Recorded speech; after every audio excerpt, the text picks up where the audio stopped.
தற்பொழுது ஸ்ரீதர் வாண்டையார் அங்கிருந்து வெளியேறக்கூடிய நிலையில் முன்னதாகவே கவனம் பெற்றது. இன்றைய தினத்தில் ஓபிஎஸ் அவர்களும் செங்கோட்டையன் அவர்களும் ஒருங்கே பயணிப்பது முக்கியத்துவம் வாய்ந்ததாகவும் பல்வேறு தரப்பிலும் கருத்துக்கள் தெரிவிக்கப்பட்டது. தற்பொழுது தேவருடைய நினைவிடத்தில் ஓபிஎஸ், செங்கோட்டையன், டிடிவி அவர்கள் ஒருங்கே இணைந்திருந்து தேவர் அவர்களுக்கு மரியாதை செலுத்தக்கூடிய அந்த காட்சிகளைத்தான் நாம் தற்பொழுது பார்த்து கொண்டிருக்கிறோம். ஒன்றாக மூவரும் இணைந்து முத்துராமலிங்க தேவருக்கு மரியாதை செலுத்துகிறார்கள். தொடர்ந்து தகவல்களோடு எம்முடைய செய்தியாளர் ராஜேஷ் இணைந்திருக்கிறார். ராஜேஷ், சற்று முன்னதாக ஸ்ரீதர் வாண்டையார் அவருடைய அந்த கலைபுரம் அங்கு ஒரு மாதிரி சூழல் இருந்தது, கவனம் பெற்றதாக இருந்தது. இதற்கிடையில் டிடிவி அவர்களும் செங்கோட்டையன் அவர்களும் அங்கு வருகை புரிந்தார்கள். இருவரும் மரியாதை செலுத்தும் பொழுதே ஓபிஎஸ்ஐயும் அழைத்து அங்கே நிற்க வைத்து மூவரும் ஒன்றாக அவருக்கு ஆரத்தி காண்பித்து அந்த வழிபடக்கூடிய காட்சிகளை பார்த்துட்டு இருக்கோம். இன்றைக்கு அரசியல் அரங்குல களத்துல இது எவ்வளவு முக்கியத்துவம் வாய்ந்தது? கௌதமி, இன்றைக்கு மட்டும் கிடையாது, இனி அடுத்த 6 மாதத்திற்கு இது ஒரு முக்கிய சம்பவமாக மாற இருக்கிறது. கிட்டத்தட்ட இது வரலாற்றில், தமிழக அரசியல் வரலாற்றில் ஒரு முக்கியமான ஒரு நிகழ்வாக இது மாறுகின்றது. 3 துருவங்களாக 3 வெவ்வேறு நிலைப்பாடுகளுடன் அரசியலை செய்து வந்தவர்கள்.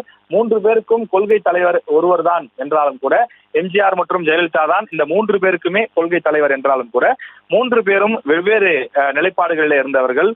தற்போது அந்த 3 பேரும் ஒன்றிணைந்திருக்கிறார்கள். இந்த 3 பேரும் இணைந்து தாங்கள் நினைத்ததை சாத்தியப்படுத்துவார்களா, அல்லது அவர்களுடைய அந்த அரசியல் எதிர்காலம் என்னவாக போகின்றது என்பதை நாம் பொறுத்திருந்து பார்க்க வேண்டும். இதுல டிடிவி தினகரன், ஓபிஎஸ் ஆகிய இருவரும் அடிக்கடி சந்தித்து பேசிக் கொண்டிருந்தாலும் கூட அவர்கள் இருவரும் ஒன்றாக இணையாமல் தான் இருந்து வந்தார்கள். அதாவது டிடிவி தினகரன் தனி அமைப்பாகவும் ஓபிஎஸ் தனி அமைப்பாகவும் செயல்பட்டுக் கொண்டிருந்தார்கள். இதில் செங்கோட்டையன் முன்னாள் அமைச்சர், அவர் புதிதாக இந்த அணியில இணைந்திருக்கிறார் என்பதை நம்மால் பார்க்க முடிகின்றது. செங்கோட்டையனை பொறுத்தவரை முன்னாள் அமைச்சர் என்பதோடு மட்டுமில்லாமல் அதிமுகவுடைய அமைப்பு செயலாளராகவும் ஈரோடு புறநகர் மாவட்டத்தினுடைய மாவட்ட செயலாளராகவும் அவர் செயல்பட்டு வந்தவர். தொடர்ந்து அதிமுகவிற்கும் இபிஎஸ்க்கும் எதிராக அவர் பிரஸ் மீட் வைத்து பேசிய காரணத்தினாலே அதிமுகவிலிருந்து நீக்கப்படுவதாக, அதாவது மாவட்ட செயலாளர் பொறுப்பிலிருந்து விடுவிக்கப்படுவதாக கட்சி செய்திக்குறிப்பு மூலமாக வெளியிட்டிருந்தது. ஆனால் தற்போது தொடர்ந்து அதிமுகவினுடைய உறுப்பினராக செங்கோட்டையன் தொடர்ந்து வருகிறார். இந்த சூழ்நிலையில கடந்த சில தினங்களுக்கு முன்பு சென்னை ஒரே நாளில் டிடிவி தினகரன் வீட்டில் சென்று அங்கு மதிய உணவு சாப்பிட்டு விட்டு டிடிவி தினகரனுடன் சுமார் 2 மணி நேரம் பேசியதாகவும், அதன் பிறகு அன்று மாலையே ஒரு நண்பருடைய வீட்டில் ஓபிஎஸ்ஐயும் செங்கோட்டையன் சந்தித்து பேசியதாகவும் தகவல் வெளியானது. அதற்கு அடுத்த நாள் அவர் ஈரோட்டில் அவர் பேட்டி கொடுத்தார். ஈரோட்டில பேட்டி கொடுக்கும் போது, நான் சென்னையில் ஓபிஎஸ் டிடிவி தினகரனை சந்தித்ததாக சில ஊடகங்கள் செய்தி போடுகிறார்கள், ஆனால் அது உண்மை கிடையாது, நான் யாரையும் சந்திக்கவில்லை, அவர்களை சந்திக்க வேண்டிய அவசியமும் எனக்கு இல்லை என்று சொல்லிவிட்டார். இதே போலத்தான் கடந்த சில மாதங்களாகவே அவர் அடிக்கடி சசிகலா அவர்களை சந்திக்கின்றார். சசிகலா அவர்களுடைய ஆலோசனையின் பேரிலே தான் இந்த ஒருங்கிணைக்கக்கூடிய முயற்சியிலேயே அவர் இறங்கி இருக்கிறார் என்று நமக்கு தகவல் கிடைத்தது. நியூஸ் தமிழ் கூட செய்தியாக வெளியிட்டிருந்தோம். ஆனால் அதற்கும் செங்கோட்டையன் மறுப்பு தெரிவித்திருந்தார். ஆனால் தற்போது 3 பேருடன் இணைந்து அவர் தேவர் நினைவிடத்திலே மரியாதை செலுத்தக்கூடிய அந்த காட்சியை பார்க்கின்றோம். ஒரே பிரேமில், ஒரே இடத்திலே அவர்கள் அருகருகே டிடிவி தினகரன், அடுத்ததாக செங்கோட்டையன், அதற்கு அடுத்ததாக ஓபிஎஸ் என்று 3 பேரும் நின்று கொண்டு அவர்கள் முத்துராமலிங்க தேவருக்கு மாலை அணிவித்து அவர்கள் மலர்தூவி மரியாதை செலுத்தக்கூடிய அந்த காட்சியை நாம் பார்க்கின்றோம். தேர்தலுக்கு இன்னும் சில மாதங்கள் மட்டுமே இருக்கக்கூடிய சூழ்நிலையில் இந்த 3 பேரும் ஒரு அணியை கட்டமைத்து அவர்கள் அதிமுகவை தங்களுடன் இணைப்பதற்கு முயற்சிகள் மேற்கொள்வார்களா என்று நாம் பார்க்க வேண்டும். 3 பேருடைய எண்ணமும் என்னவென்று சொன்னால், அதிமுக தற்போது சில அணிகளாக பிரிந்து கிடக்கிறது. இந்த அணிகள் அனைத்தையும் ஒருங்கிணைக்க வேண்டும். அதே போல டிடிவி தினகரன், ஓபிஎஸ் ஆகியோர் சொல்லக்கூடிய கருத்து என்னவென்றால், தலைமையாக இபிஎஸ் இருக்கக்கூடாது, இபிஎஸ்ஐ தலைமை பொறுப்பிலிருந்து நீக்கிவிட்டு வேறு யாராவது ஒருவரை நியமித்தால் நாங்கள் அதிமுகவுடன் இணைந்து செயல்பட தயாராக இருக்கிறோம். இபிஎஸ்ஏ அதிமுகவினுடைய பொதுச் செயலாளராக இருந்தால் நாங்கள் அந்த கட்சியுடன் இணைந்து செயல்படுவதற்கான வாய்ப்பு இல்லை, கூட்டணி வைப்பதற்கும் வாய்ப்பு இல்லை என்று அவர்கள் தெரிவித்திருக்கிறார்கள். எனவே அந்த ஆப்ஷனாக அவர்கள் செங்கோட்டையனை முன்னிறுத்துகிறார்களா என்ற ஒரு கேள்வியும் நமக்கு எழுகின்றது. காரணம், செங்கோட்டையனுடைய செயல்பாடுகளும் கடந்த சில மாதங்களாக அப்படித்தான் இருக்கிறது.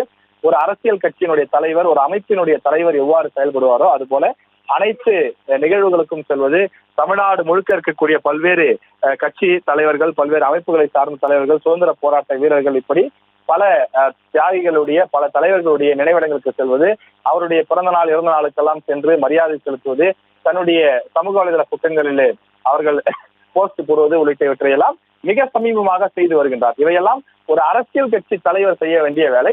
அதை ஒரு மாவட்ட செயலாளராக இருந்தவர், ஒரு அதிமுகவினுடைய ஒரு அடிப்படை உறுப்பினராக இருக்கக்கூடியவர் ஏன் செய்கிறார்? தன்னை அதிமுகவினுடைய பொதுச் செயலாளராக நிறுவுவதற்கு முயற்சி செய்கிறாரோ என்ற ஒரு கேள்வியும் எழும்புகிறது. ஏற்கனவே தமிழ்நாட்டினுடைய முதலமைச்சராக இபிஎஸ் அவர்கள் தேர்வு செய்யப்படுவதற்கு முன்னதாக செங்கோட்டையனுக்கு அந்த வாய்ப்பு கிடைத்ததாகவும், ஆனால் சில காரணங்களால் அவர் தனக்கு அந்த பதவி வேண்டாம் என்று மறுத்துவிட்டதாகவும் சொல்லப்படுகின்றது. எனவே அப்படி ஒரு அரிய வாய்ப்பு தனக்கு கிடைத்த போது அதை தவற விட்டு விட்டோமே என்று பின்னாட்களில் செங்கோட்டையன் தனக்கு நெருக்கமானவர்களிடம் சொல்லி வருந்தியதாக சொல்கிறார்கள். எனவே மீண்டும் அப்படி ஒரு வாய்ப்பு, அதிமுகவினுடைய பொதுச் செயலாளர் ஆகும் வாய்ப்பு அல்லது அதிமுக சார்பில் சிஎம் கேண்டிடேட் என்று நிற்கக்கூடிய ஒரு வாய்ப்பு, இது போன்றவை தனக்கு அமையாதா என்று அவர் எதிர்பார்த்து காத்திருந்ததாகவும், எனவே அது போன்ற ஒரு சூழல் தற்போது கனிந்திருப்பதாகவும், அதன் காரணமாகத்தான் ஓபிஎஸ், டிடிவி தினகரன் ஆகியோருடனெல்லாம் அவர் கூட்டு வைத்துக் கொண்டு தற்போது அதிமுகவினுடைய தலைமைக்கு ஆசைப்படுகிறார் என்று அரசியல் நோக்கர்கள் கருத்து தெரிவித்து வருகின்றார்கள். எனவே செங்கோட்டையினுடைய நோக்கம் நிறைவு பெறுமா, அவருடைய நோக்கம் ஈடேறுமா என்பதையெல்லாம் நாம் பொறுத்திருந்தான் பார்க்க வேண்டும். தற்போது இந்த 3 பேரில் அந்த 3 பேரையும் வழிநடத்தக்கூடியவராக டிடிவி தினகரன் தான் இருக்கிறார். முத்துராமலிங்க தேவருடைய நினைவிடத்தில் அஞ்சலி செலுத்தும் போதும் முதல் இடத்தில் அவர்தான் நின்று கொண்டிருந்தார். தற்போது பத்திரிகையாளர் சந்திப்பு நடைபெற இருக்கின்றது.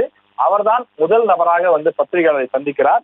எனவே இந்த 3 பேருக்குள் ஒரு ஒற்றுமை ஏற்பட்டு அவர்கள் அதிமுகவிற்கு எதிராக, இபிஎஸ்க்கு எதிராக கள அரசியலில் செயல்பாடுகளில் ஈடுபடுவார்களா என்பதை நாம் பொறுத்திருந்து பார்க்க வேண்டும்.